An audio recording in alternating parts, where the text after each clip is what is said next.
flirty, but as I mentioned before, all four of us are very close friends, so we spend a lot of time together. Incident 1.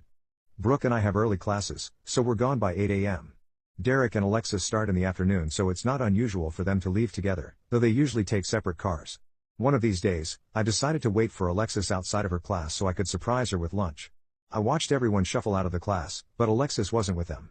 I texted her asking where she was and she replied, "Just got out of class, gonna go home to study." I called her to see if I had just barely missed her or something and there was no response, which I considered weird because she had just texted me a second ago. She didn't answer until much later, which is also unusual for her. She's one of those girls that's often on her phone.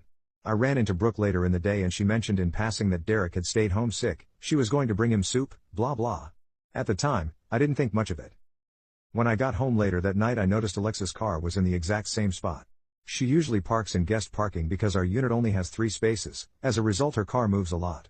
I asked her if she'd gone to class and she got quiet before sheepishly admitting to skipping because she felt the professor sucked at explaining things, but she knows I hate when she skips classes, something that's gotten her grades in trouble before, but she recently started doing better. I kissed her and said I trusted her judgment. While I was doing the dishes she explained how she probably won't skip again because being bored alone in the house was the worst. I laughed and we went about our business. At night we went to bed and as I laid there drifting off, it hit me. She shouldn't have been alone because Derek was homesick, right? She was still up on her phone, so I popped awake and asked her where Derek was today since Brooke had said he was homesick. She